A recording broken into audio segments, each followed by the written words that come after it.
Hello, lovely to see you. Welcome to NARC Live on Wednesday the 9th of April 2025. Coming to you live from Norfolk on the east coast of England with Tammy M0TC. Hello. And me, David G7URP. Great to see you. On tonight's show, the third and final part of our course on VHF and UHF with Anthony, K8ZT. Spring is well and truly here. And we find out what on earth this is or what it's for. You've just got time to put onto Facebook or BATC if you know. And if you don't, you've still got time to put on. You've still got, yeah, that's right. So, welcome to you. The club's annual general meeting was last Wednesday, and thanks to all 52 people who came to it and attended it in person. There we announced that Norfolk Amateur Radio Club, which is all of you and all of the efforts that you made and helped us make to raise money last year, raised an amazing, I thought, £2,105.12 for the nominated charity of Prostate Cancer UK.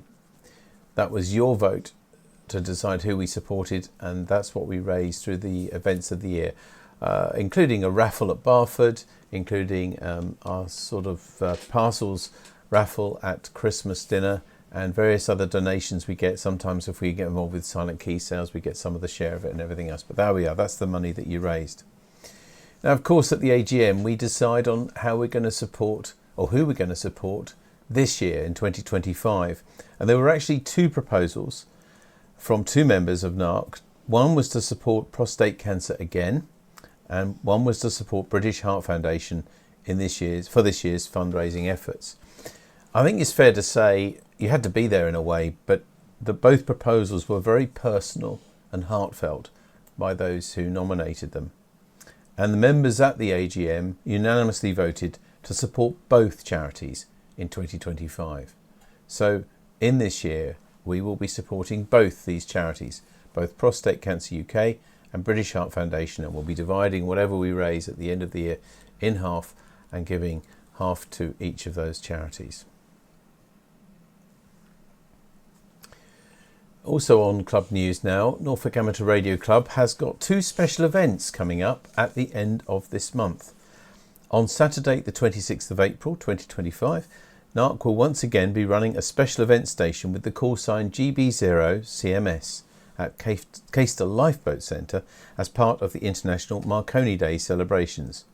On this day, the closest Saturday to Marconi's birthday, stations around the world will be setting up at sites with historical links to the inventor's work.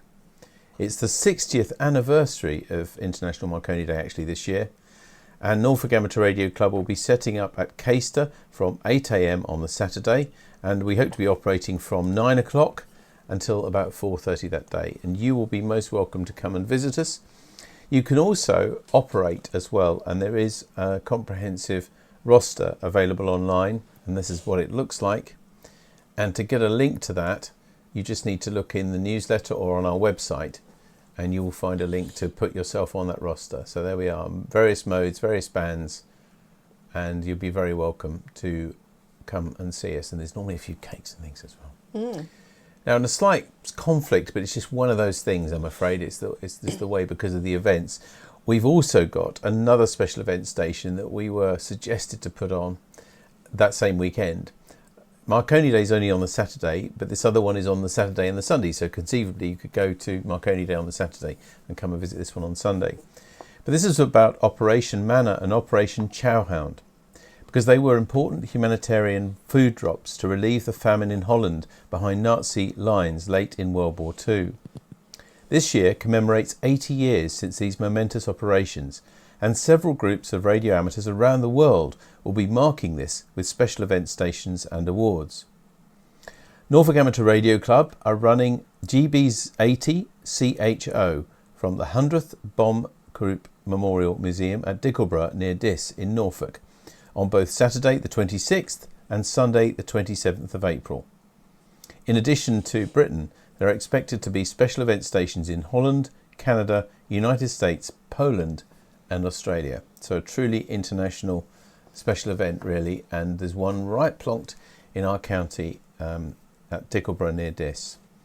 If you want full details, there's some of the details there, but again on our website and on the newsletter there'll be links as well to that details, and also we've now put up a K8ZT page, GB80CHO, and you can find out more details from that. I put that up a few days ago.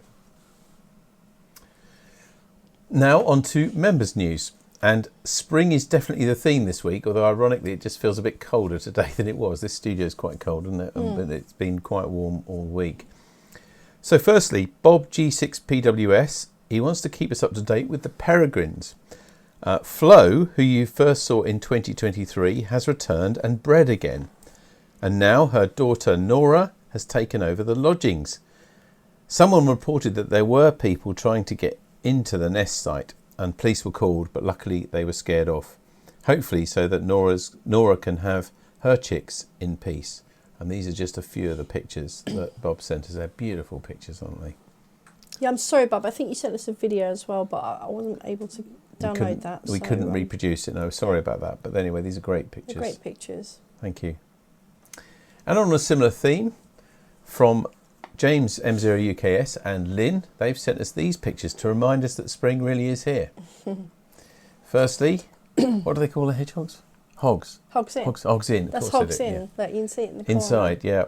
And so you might have seen, diner. If you've been watching NARC Live for the last few years, you'll know that over those darker days when we couldn't go out and do very much, James and Lynn really set up quite an amazing camera array in their garden to look at this and hogs in. And this is, well, we reckon this is Sid 2, isn't it? Sid the Squatter 2? With one of these cameras that James has fitted in one of the bird boxes. So it's here. Spring is definitely here. We're having some eggs soon, hopefully.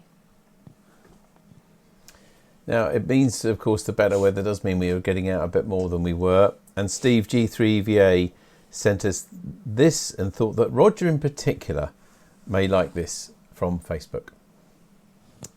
I think this was a video. But it was. I thought you were going to play a video, no? It's not a video. It's just a screenshot of a video. I saw a video. Oh, did you? Yeah. Oh, well, I'm sorry about that. Oh. I thought you... I don't think it's a video. I saw this and I thought, well, you must have the video because it's got the triangle there. Okay, very sorry. Sorry.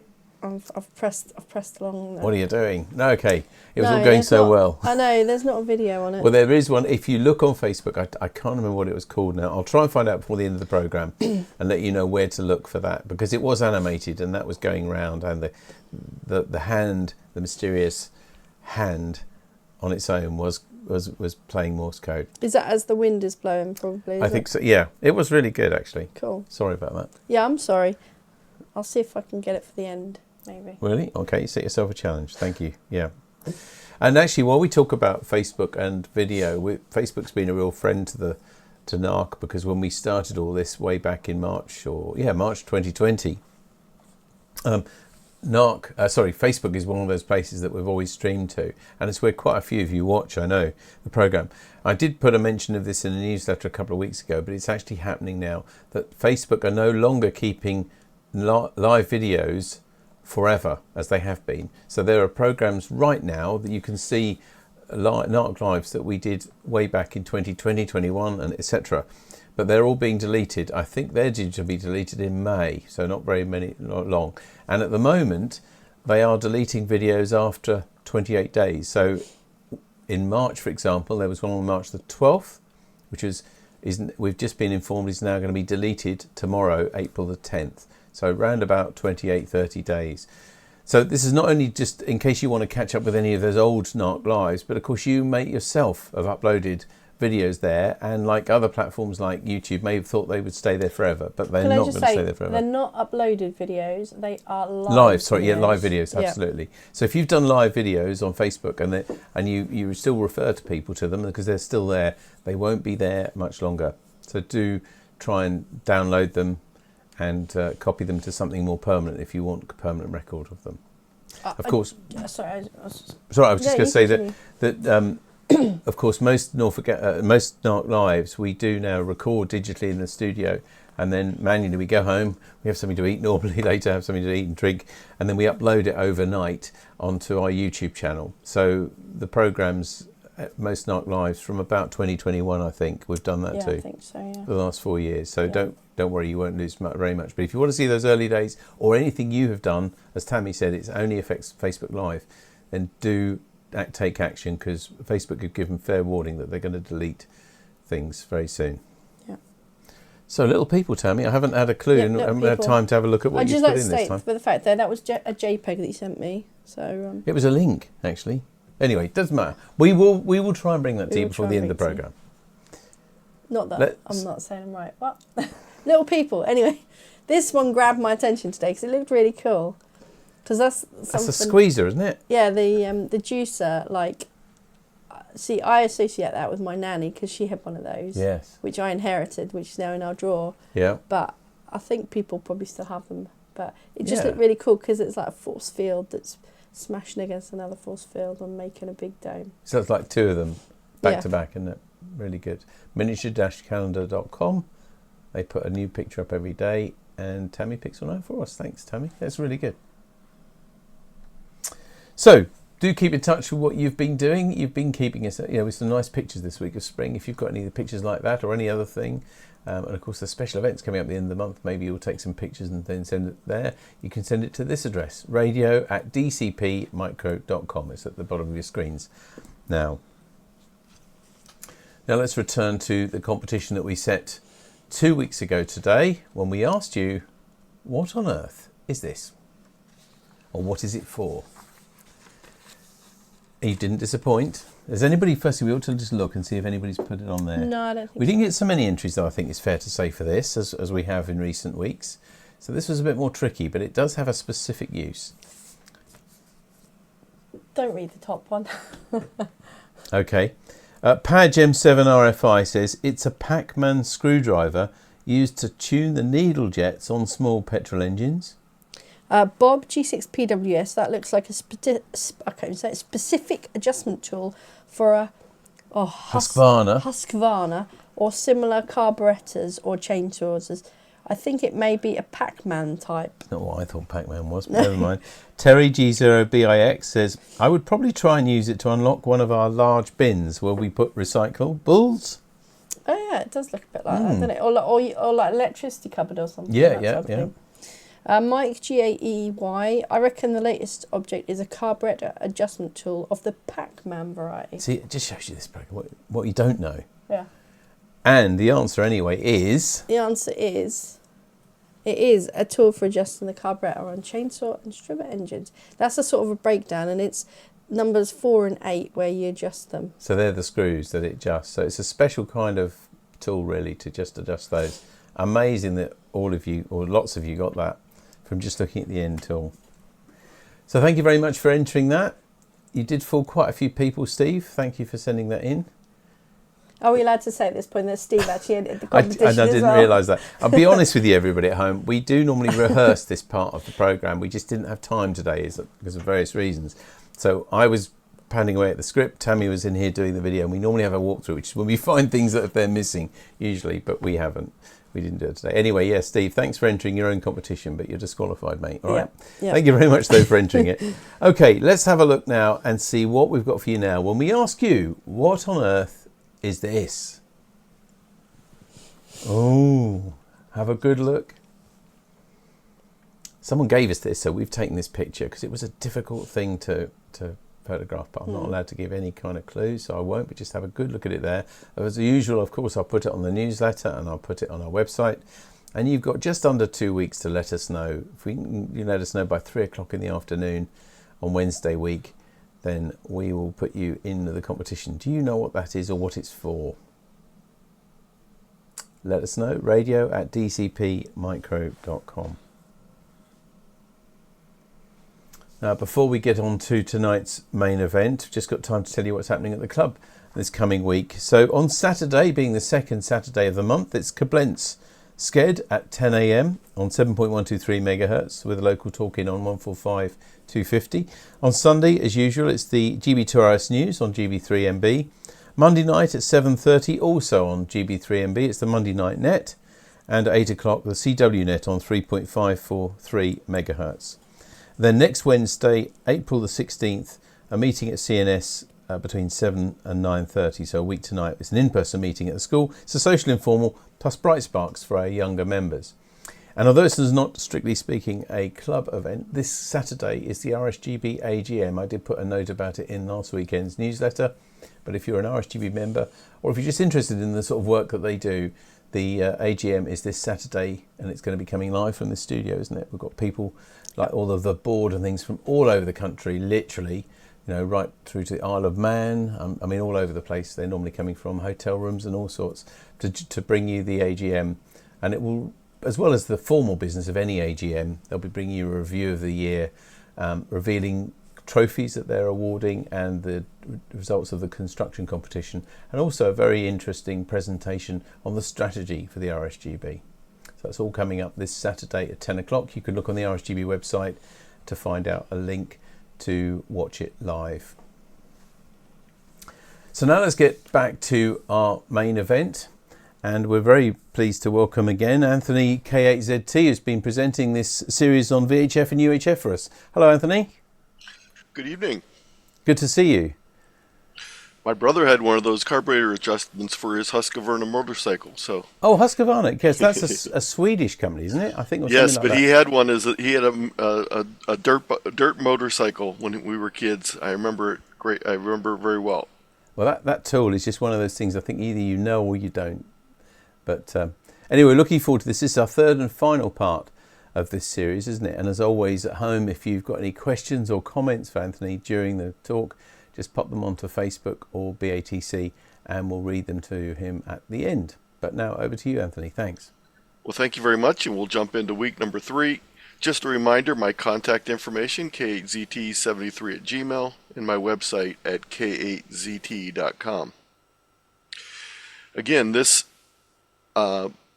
slideshow is for all 3 weeks, so if you want the slideshow, it's available at tiny.cc UK BG VHF, or you can shoot the QR code. I'll also have that available at the end of the slideshow. Anytime you see this font or links in the slideshow, you can click on them for more resources, and there'll be a lot in today's session. So, first of all, where can you talk with VHF and UHF? Now, I'm going to preface this a little bit. You have a big advantage as far as working DX because DX is a lot closer to you than it is for me in Ohio.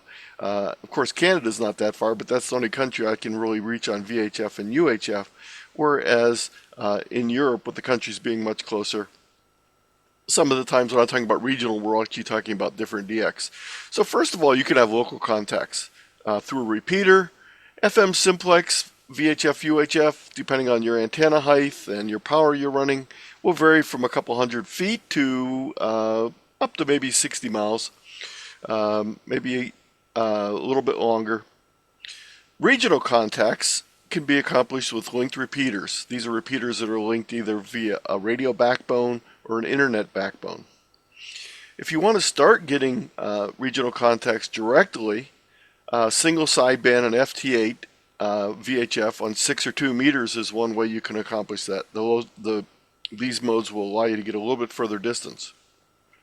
But if you really want to get long distance communications on VHF and UHF, 6 meters is going to be the band that you're really going to want to look at the most part, because during high sunspot activity, the F2 ionization process allows worldwide communication.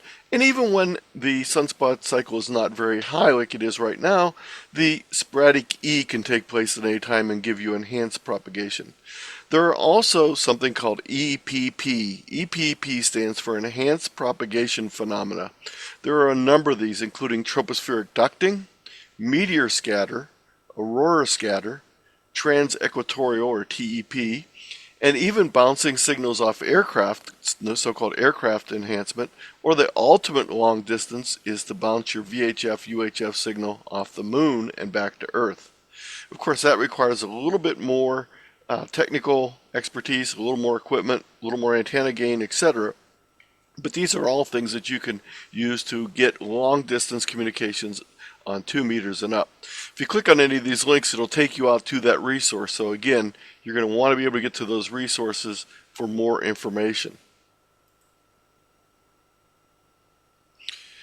In addition to 6 meter single sideband on the higher VHF and UHF, In addition to 6 meters single sideband, on higher VHF and UHF, single sideband is also used for weak signal work, contesting, and some satellites. K0NR Bob has a great free resource called Getting Started on 2 meter single sideband. You can click on this link for more information. And this is a picture of Bob operating here.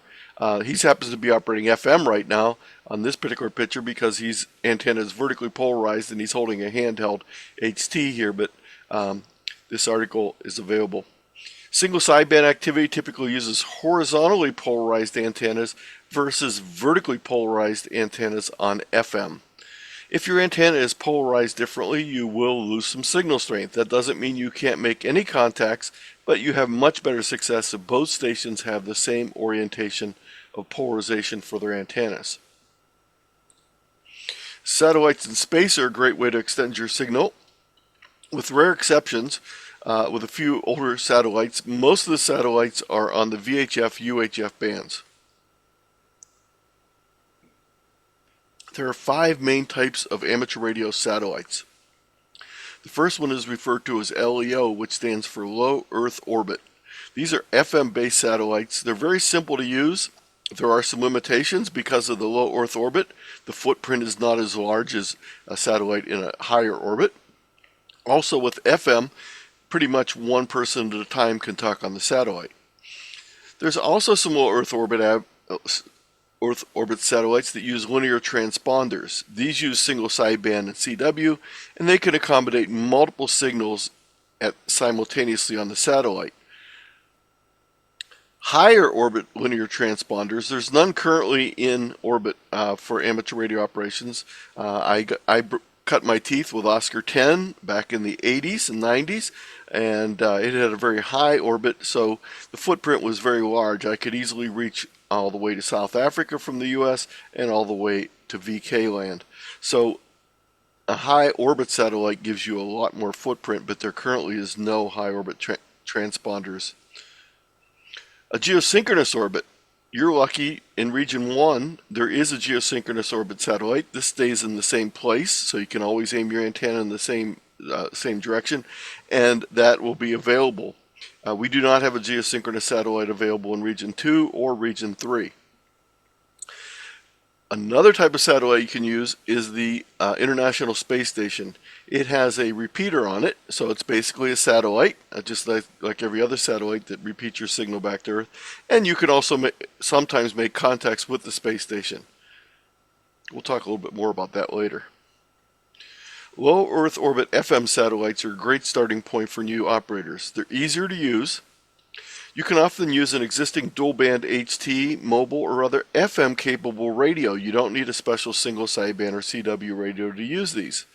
Compact and inexpensive gain antennas are easily available, or you can build your own. It's a great area to explore with young operators who would greatly enjoy not only the science of tracking the satellites, but the amateur radio of making contacts through them. Steve Kutzko, KX9X, has a great series on satellites. This includes both written documents and YouTube recordings of each of the areas. There's 6 different areas. You can click on each of these links for more information, or you can click on the link at the bottom that takes you to the YouTube recordings of each of these. To operate a low Earth orbit FM satellite, you need a dual band radio with 2 meter and 440 capability, or a separate 2 meter radio and 440 radio. It can be an HT, a mobile radio. It can even be a multi-mode radio such as the Yaesu FT991, the Yaesu FT818, or what I use, the older version of that, the Yaesu FT817. The ICOM 705 QRP radio, the ICOM 7100, the 9700, etc. would all work just fine for this. You need an antenna. It could either be a commercial antenna or do-it-yourself satellite antenna. There's a number of them available from Arrow antenna and Elk antenna. Matter of fact, this picture we're looking at here is an Arrow antenna. You don't realize it, but there's actually a set of elements pointing towards us that we can't see. You can see it a little bit better in the picture of Sean here with his Arrow antenna. It has 440 and 2 meter elements interlaced on the boom so that you can do the uplink and the downlink. I have a number of other links here for different antennas that you can either build or you can purchase, including the $4 ham radio satellite antenna and the improvements for that satellite antenna. I mentioned the International Space Station. It is basically a repeater up in the air, just like the other satellites are. Amateur radio used for the astronauts is called ARISS, Amateur Radio in Space, or the ISS. But they also have an ISS repeater at 437.80, and it works just like your local repeater, except for it has a much wider coverage area. I have information here on the repeater and information on how to use it. Also, periodically, the space station transmits slow scan television. This is one-way transmissions that they're sending down to Earth. You can copy these with even a simple antenna and your radio. You can record them, you can play them back, as long as you have software to decode the audio that you get for the slow scan television. How do you find these satellites? Well, in the olden days, you had to install special software, download something called Keplerian elements, which are the parameters that tell you where the satellite is at, how fast it's passing, etc. But now most of this can be done online. There's a number of links, including the N2YO and the Heavens Above. Both of these will work great for tracking satellites from your location. Here's an example of the N2YO showing a satellite pass that would include my area, which is this red dot.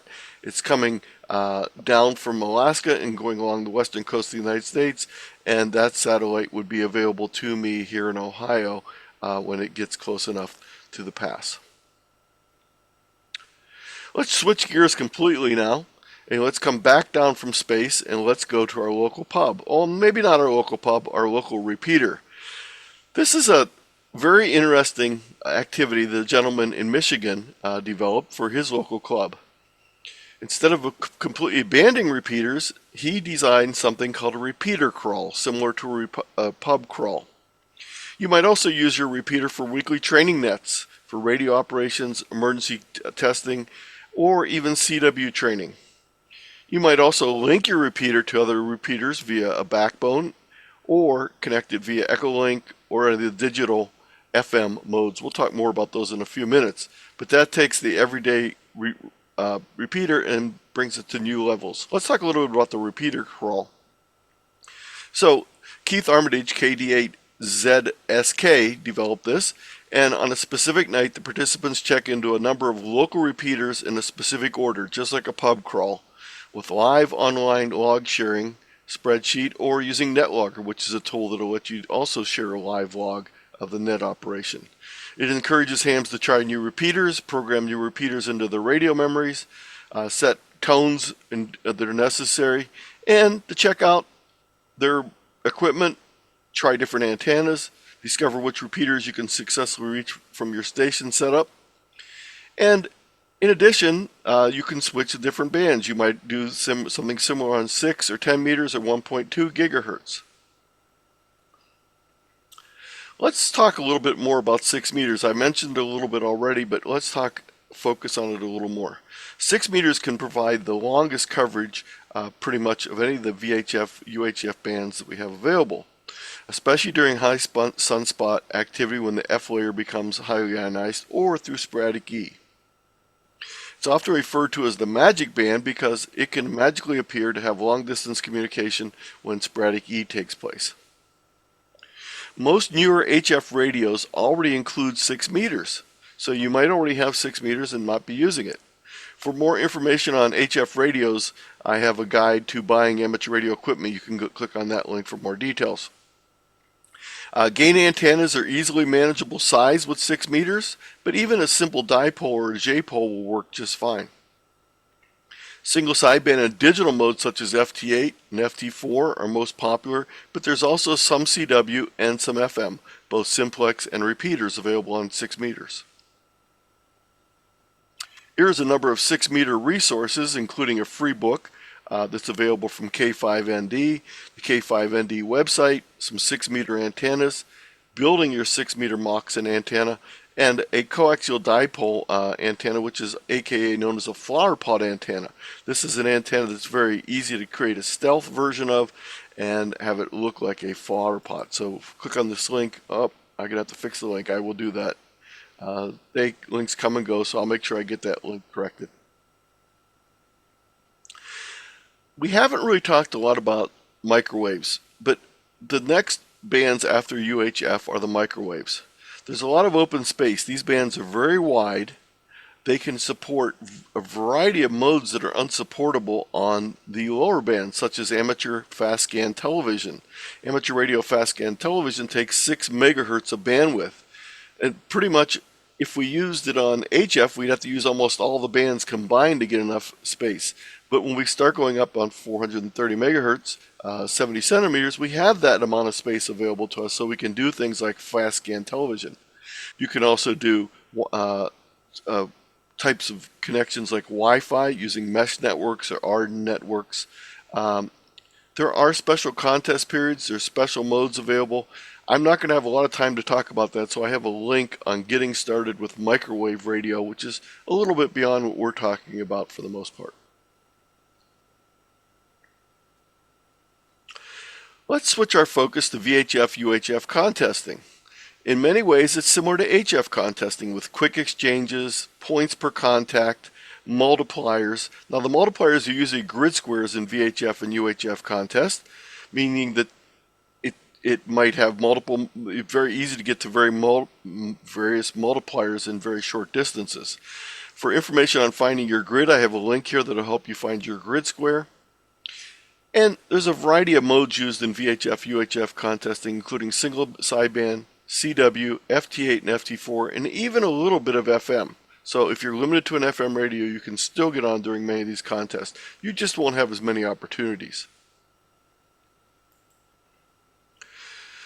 Here's a chart showing you the standard calling frequencies and ranges for each of the different modes that might be used in a VHF UHF contest for 6 meters, 2 meters, and 70 centimeters.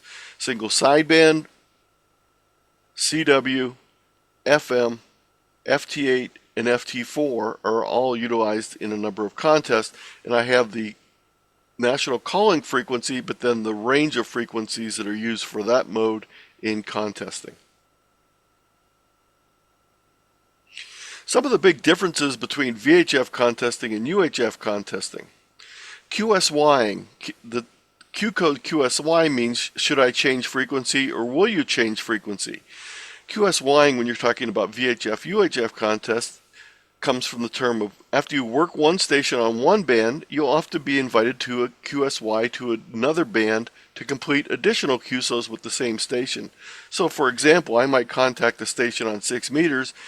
After we successfully make our exchange, he might ask me, what other bands are you operating during this contest? And if I say I'm on 2 meters and 430 and 1.2 gigahertz, we will then proceed to QSY through each of those bands individually, exchanging our information and getting an additional contact for the contest. Typically, it's done from the lower frequencies to the higher frequencies for a couple reasons. One, the lower frequencies usually have a much wider area of coverage, with the higher frequencies being limited in distance. Also, the lower frequencies, the antenna bandwidth, or angle width is much higher, so you don't have to be pointed exactly at them. Whereas when you get up to very high frequencies, the antennas have very narrow ranges, so you want to get it pointed exactly at the station. So by moving up in frequency, it allows you to keep tweaking your direction that you're pointing towards the other station. Another phenomena in VHF UHF contesting is the idea of roving, moving from one grid square to another during the contest. It's much more common in VHF UHF contesting, where it allows you to get an extra multiplier, and it's a convenient way to keep working stations over and over again by changing each time to a new location. Openings are often much shorter and variable with VHF UHF contesting. It's also often a much friendlier type of contesting than some of the major HF contests because you need help making the contacts, hence the QSYing thing. For major VHF UHF contests in the US, there's the ARRL contest that take place in January, June, and September. There's also a worldwide contest, the CQ Worldwide VHF contest that takes place in July. There is a calendar from N2SLN of contest activity and special event activity on VHF and UHF, and you can follow this link for more information. This is what it basically looks like and gives you different types of activity days, contests, etc. focused on VHF and UHF. There's also an article from Carl M0 ICR called A Beginner's Guide to DXing and Contesting on the VHF and Above. Again, you can click on that link for more resources. Most of the activity in VHF and UHF contesting is single sideband and FT8, FT4, so you're probably going to want a multi-mode radio. Although there is a little bit of FM activity, it's going to be much less compared to the other modes. It's direct contacts only, no contacts via repeaters, so if you're used to working through repeaters, it's a whole different animal because you're going to be making only direct contacts. Some contests have higher point values for higher frequency bands. Check the rules concerning the use of established calling frequencies. Some contests allow you to use them. Other contests specifically say that you should avoid those frequencies and use the other frequencies in that band's range. Check on rules on assisted operating, aka the use of spotting, to find out other stations that are available. If you're new to contesting, I have a whole presentation on contesting, and you can go to the slideshow at tiny.cc/ar-contest, or you can watch a video recording of me presenting it. If you happen to be an ARRL member, there is an Introduction to Amateur Radio Contesting class that I designed a few years ago for the ARRL. What are some good reasons for VHF UHF contesting? And I'm going to put the little asterisk in there, even if you're not interested in competition. Even if you're not competitive, there's a lot of reasons to get on during VHF UHF contests. Number one, it's usually the highest activity level on all bands 6 meters and up. There's a lot more stations to work than on a typical day, so you really want to be there when the stations are there. It's good copy practice. You get to work with unfamiliar call signs. You get to work new grids. In the U.S., we get to work new states, counties, etc. You may even have a chance for some new DXCC entities on 6 meters or maybe even 2 meters. Evaluate your station's performance, see how well it's working, and see what you need to improve to get better at VHF UHF contesting. Experience propagation changes, especially those EPP, those enhanced propagation phenomena that I talked about earlier. Being able to use topological skip can allow you to make really long distance contacts on 2 meters and even 440. You can invest just a little bit of time, or you can go full BIC, butt in chair, and operate during the entire contest period. All licensees can join in the fun. It's the only time that some bands are very active, and it's the only time that some modes are active on some of these bands. VHF and UHF gain antennas are relatively small and easy to transport, even for portable locations. It's a great reason to visit a high location in your area with a portable beam and really increase the distance that you could from your home station. You can send in a log or not, it's your choice. Other hams appreciate the contacts that you provide. So these are all resources on VHF UHF contesting from Bob K0NR, how to work a VHF contest, a very good primer for someone just starting out. Another primer from Steve Kavanaugh, VE3 SMA, and how to set up UHF and VHF contests with the popular N1MM logging software, contest logging software. And there's a number of other resources you can look at, including Contest University, which takes place on the Thursday before the Dayton Hamvention. And fortunately, all the slideshows and many of the recordings from that are available online if you can't attend in Ohio.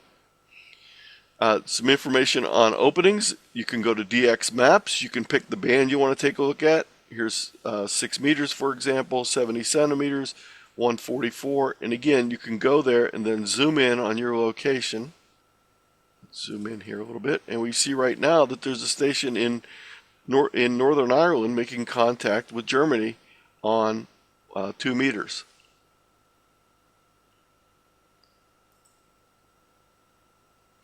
There's also a site called Ping Jockey. This is a system to coordinate meteor scatter contacts. PSK Reporter is a way to see where your FT8 and FT signals are going, and you can use these on the VHF UHF bands also, and it's a great way to find out what other stations are on the air and where propagation is. Online contesting scoreboards will give you real-time information on how many contacts are being made by stations around the world.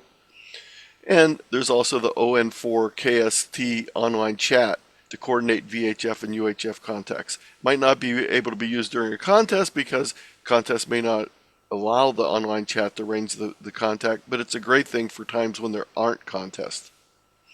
VHF UHF beacons are available, and you can listen for them to tell whether the band is open to a specific location. There are a number of awards available for VHF operating.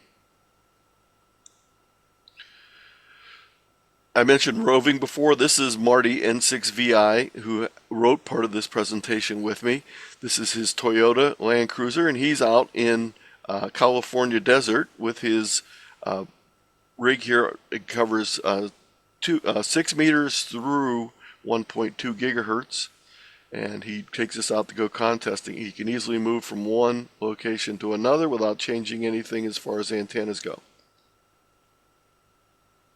If you are interested in mobile installations, probably the best site for information on mobile operations is at K0BG.com. Also, Marty did a presentation for the RATPAC group on October 2021. That's RATPAC, RATPAC.us. And you can go there and you can view video number 139 for information on safe, effective vehicle-based operations.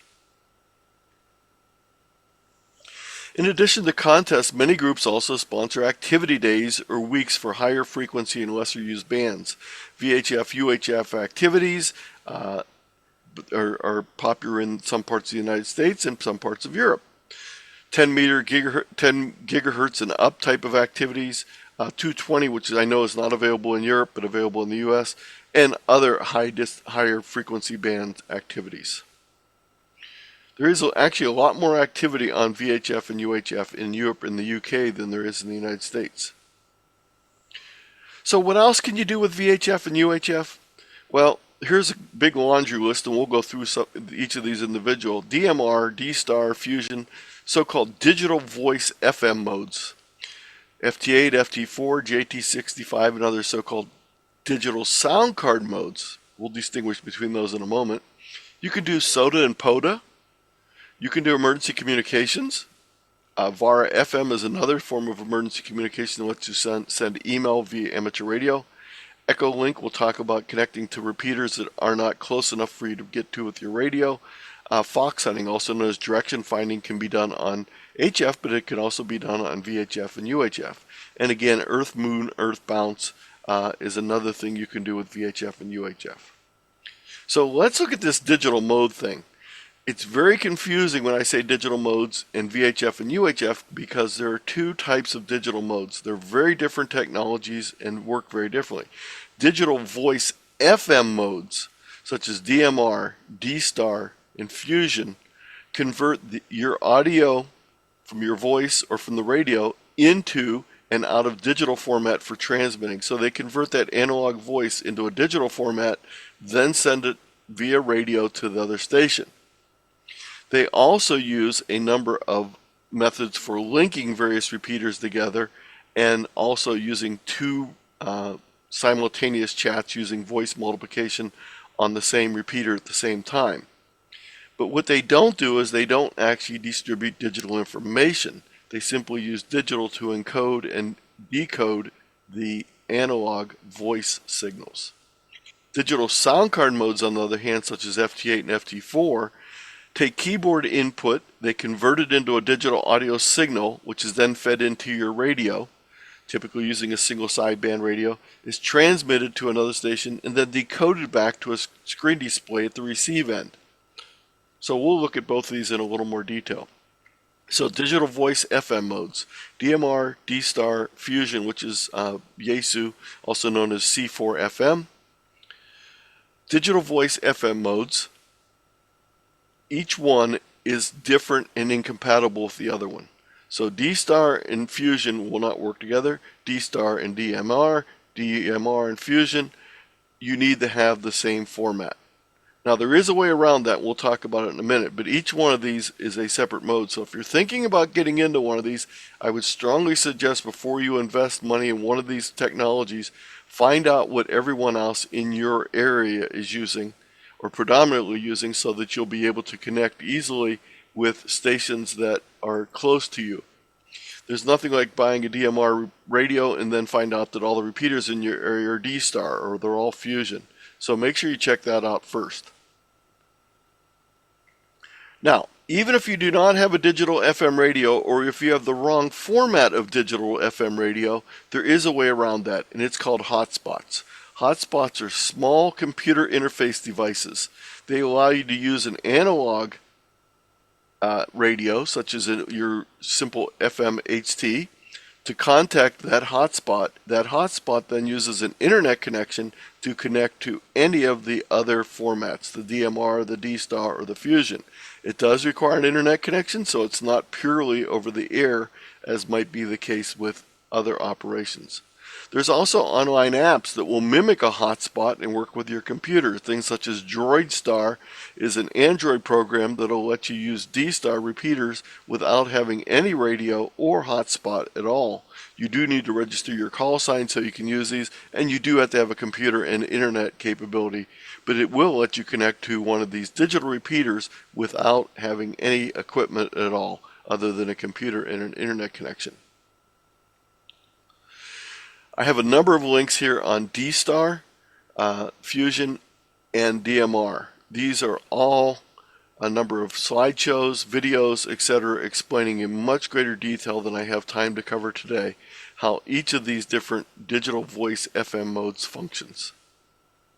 Now, let's switch back to the other digital mode I mentioned earlier, digital sound card modes.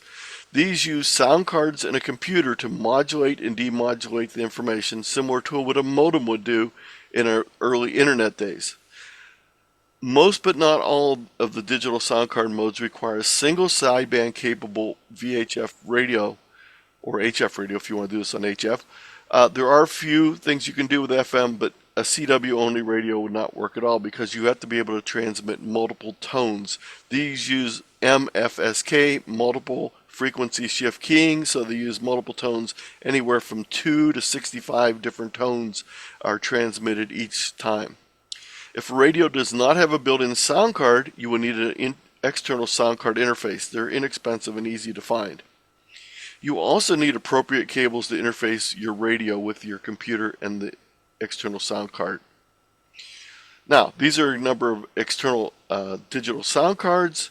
TigerLink SignalLink is the Tigertronic SignalLink is a very popular one. It's been around for a long time. This is the one I've been focusing on mainly recently. This is called the DigiRig Mobile. It's about the size of your thumb in length, and it's a small metal case. You plug in the USB cable that runs to your computer. The other side has cables to run to your radio.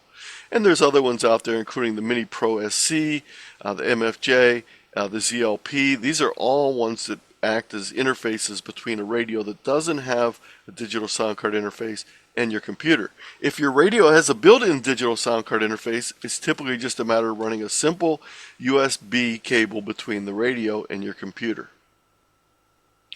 The software that you're going to need for this is WSJTX Suite. It's a free software. You can click on the link for more information. FT8 and FT4 are not used a lot during the week, during regular days, except for on 6 meters. But during contests, you'll see activity on 6 meters, 2 meters, and even 440. This software can also be used for digital meteor scatter using MFSK 144, a very rapid way of connecting because the meteor tails don't stay ionized that long. QT65 and JT65 can be used for Earth to Moon Earth and allow a rather modest station to be able to complete something that usually required an extremely high gain antenna and high power can now be done with a modest radio and a modest antenna by using this software, which manages to work with very low signal to noise ratios. All of these WSJTX Suite softwares, though, are limited to about 13 to 14 characters per transmission. So pretty much all you can do is exchange your call sign, your grid square, and a signal report. If you're interested in being able to do keyboard-to-keyboard messaging, there's a piece of software based on the WSJTX software called JS8 Call. This allows you to do multiple characters and communicate back and forth keyboard to keyboard. There's also something called MBMES, which works with FLDigi. It's used for emergency communications on 2 meters and 440. There's a link for more information on that. These are all the modes from WSJTX software. The main one, of course, is FT8, which is the most popular one on both HF and VHF and UHF. If you add an additional piece of software called a VAR software modem from EA5HKV, this is not a free piece of software. There is a cost for it. It's about $69 US, probably about, I'm guessing about 60 euros. I'm not sure exact pricing. With this and the same interfacing that you do for the WSJTX programs, you can add the VARA software and do WinLink, so you can transmit email messages, images, audio recordings, etc., just as you would with the internet, but strictly over HF or VHF using the VARA software and WinLink software. I have a whole presentation on FT8 and FT4 that goes into great detail for both VHF and UHF, but also for HF. Now, Echolink is a software that allows licensed amateur radio stations to communicate with one another over the internet using streaming audio technology. So what it does is it takes your voice, it digitizes it just like the digital FM, and then it sends that information to a repeater. So what you need to do is have a Echolink set up on the repeater, a link so that you can get into the repeater via the internet, or you can connect more than one repeater to each other. And I have more information on Echolink and a quick setup guide. There's another technology that's very similar. It uses a little bit different codec for the digital encoding, and that is called All-Star. All-Star works very similar to what Echolink does. Both of these require an internet connection, but allow you to connect into a repeater at a distance. And if you go to either of these sites, you'll find repeaters worldwide that you can connect to from your computer by simply having a microphone attached and an internet connection to your computer. Don't get stuck in the repeater rut. If you're a new licensee and your entire amateur radio life is confined to one or a few FM repeaters, you need to get out of your rut. And I have a whole slideshow. It's called Ham Radio Life Beyond Repeaters, the UK version. And there's also a video recording of me presenting this.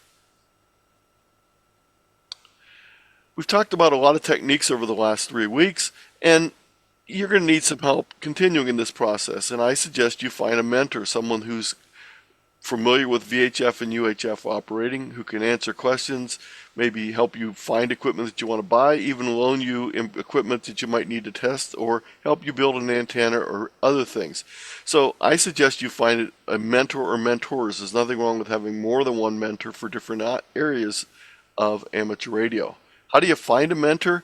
Well, the first place you might want to look is the club that you just joined or provided you with your licensing class. Lots of old-timers are more than happy to help newcomers, and many clubs have formal mentoring programs. But don't forget, a lot of times people cannot help you unless they know what questions you have, so don't be hesitant to ask. It's very important that you ask questions so that people will be able to know that you want to find out answers. There's also an RSGB club finder if you're not involved with a club or looking for additional clubs in your area. That's a great way to find mentors. So, that completes our 3rd week. And again, this slideshow is available at tiny.cc/bg. Oops, that's the wrong link. Anthony needs to fix that. I will bring you to the right link here in a second. I'm sorry. Before I go on to that, though, I just want to mention there's also information at tiny.cc/K8ZT-P with all of my presentations. So what I'm going to do right now as we get ready for questions is I'm going to go back to that first slide with the proper link to the slideshow on it. And I'll turn it back to David and Tammy. Thanks very much, Anthony. Thanks. We'll let you correct that link. I know it's one of those things we're all used to sharing links, but they can change, can't they? Especially when some of them are files on somewhere else. So while Anthony fixes that. There we go. Oh, there we are. That was really quick. Thanks. tiny.cc/UKBGVHF. And you can also shoot the QR code with your phone, and that'll get you right there immediately. If for some reason you need a PDF copy, once you get to the slides, you can click on that link. It will give you a PDF version of the whole presentation. Excellent. Thank you very much. So thank you, Anthony, for that very comprehensive look at VHF and UHF.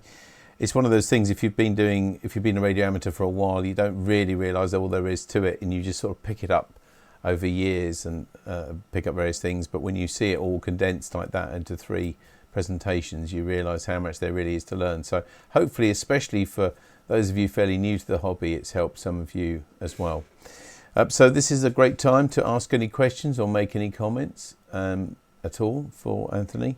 One thing, I think we did mention this before, Anthony, but one thing that's picked up in popularity a lot in this country is bunkers on the air. I know you mentioned SOTA and POTA, which is summits on the air and parks on the air, but in this country at least, and certainly in this area, it does seem that bunkers on the air is extremely popular because they're everywhere, and you don't have to wait for special events or anything to activate them. Have you got them over there?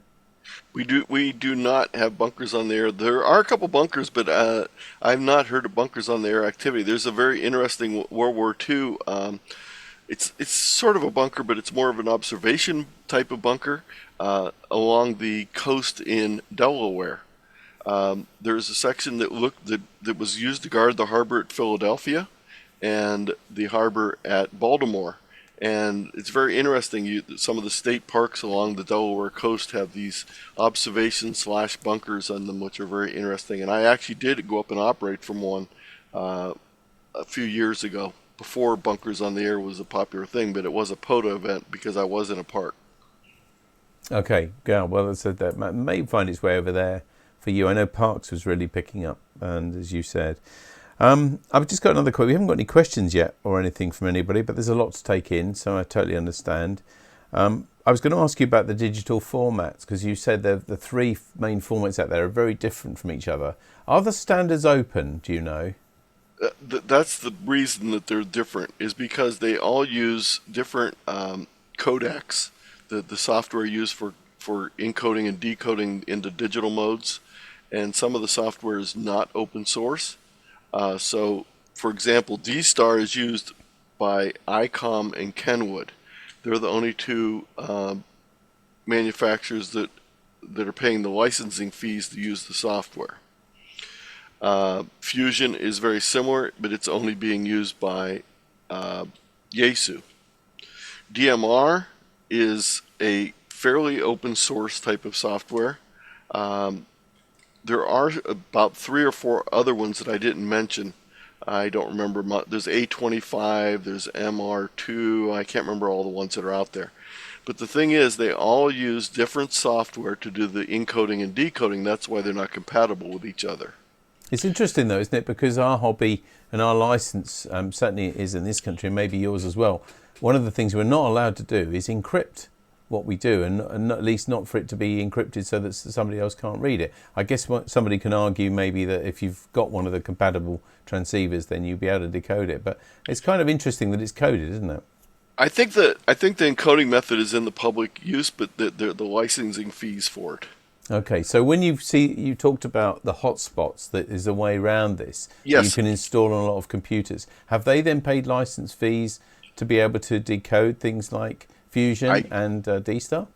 I do not know on that. I don't know exactly how that works. And the other thing, too, is some of these technologies come from commercial services. Some of them are open source, but they come from commercial services. So that's one of the reasons why they are different. This is if you want to share the screen, I'll give an example of some hotspots, what they look like. There's a number of them out there. This one is a review of different ones. Hopefully that picture is going to come back in a second. I lost my video there for a second. Just lost that picture. Go. Oh, there we go. It's coming back. The website, but this is a review of different sites, and let me close this other. So the little boxes that we saw then with aerials, so they are RF receivers essentially, are they? And it's the software that you run on your PC that decodes that information and from the various different formats. Yes, it is. And unfortunately, I just locked up my video here, so I probably won't be able to change it, but anything on this screen. Everything's just sort of locked up. We'll wait and see if it comes back and cooperates with me. But yes, they are small interfaces that connect to the computer that do all the translation and everything, and then you use a simplex frequency, typically on 2 meters or 440. You want to make sure it's one that's not interfering with people, but it can be extremely low power because you're usually doing it within your house. So it's not very difficult to be able to do this connection. But you do have to have that last step of the internet connection to be able to get out to the rest of the world. So it doesn't go directly from the hotspot to the repeater. It goes from the hotspot into the internet and then to repeaters via internet links. So it only works with DMR or digital repeaters that are linked to the internet, which most of them are. Yeah, lovely. Okay. Well, thank you very much. You've bamboozled all of our viewers, I think, because there's no other questions or comments for you. But thank you ever so much for bringing this to us over the last 3 weeks. I know you've also had to do quite a lot of work converting the slides that you've delivered in the US and other countries to the UK standard, so we really appreciate you doing that. Well, it's been very enjoyable. It's always great to learn something new, and it's been a great learning experience to do this, and it's been very enjoyable. And for us too, thank you. Now, you're going to be with us again next week for the final time in this sort of series of talks, 2 weeks, sorry.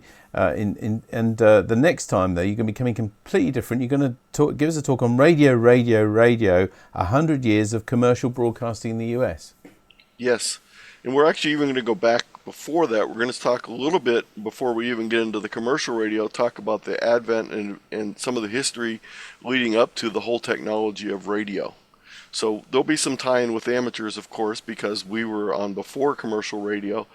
But we'll go back and we'll start with Maxwell, and we'll move our way forward up through commercial broadcasting, and we'll touch on a number of phenomena that took place. Lovely. All the real basics of radio then, if you're covering Maxwell as well. Anthony, thanks again for delivering this talk for us, and we'll look forward to seeing you in 2 weeks' time. Oh, thank you. Thanks very much, Anthony. Take care. So there we are. That almost ends this NARC Live. But we have, before we go, whatever got lost in translation early on between Tammy and me, we can show you that video now, we hope, which was from Facebook. We showed you a still, but this is the actual video, because I know Roger and many others into CW are dying to know what they could put in their garden. But I don't think there is any sound. But here we are anyway. This is copyright Facebook. And look at this. That's the way to tell where the wind's going. You know, people say it, don't they? They say about, I wonder which way the wind's blowing for doing CW. And Roger's always saying, practice, practice, practice. There we are. Yep, sorted. Put one of them in your garden. I bet we'll see one around there in the next few weeks. Thanks very much. Again, to Steve, I think you shared that with us originally. Sorry we didn't bring you the video first. So that is almost it for this NARC Live. Just to remind you what's coming up on the club this week. And also, the fact on Saturday, we've got the Koblenz Scared at 10 a.m. on 7.123 megahertz with a local talk-in on 145.250. On Sunday at 7 o'clock, the GB2RS News, also on GB3NB. And also on Monday, on the same repeater at 7:30, the Monday Night Net. And at 8 o'clock, the CW net on 3.543 megahertz. And then next Wednesday, a week from tonight, we won't be here online. We'll be in person at the CNS school between 7 and 9:30 for a meeting with as a social informal and Bright Sparks for our young members. They'll be making something there. And of course, keep in touch with your stories and your pictures. And of course, I didn't mention it earlier, but this card, which we're always happy to send to anybody who you feel will be cheered, for a card from Norfolk Amateur Radio Club. But until then, unless we see you next Wednesday, from Tammy M0TC. Bye-bye. And from me, David G7URP. Take care of yourselves. Look after each other. Bye-bye.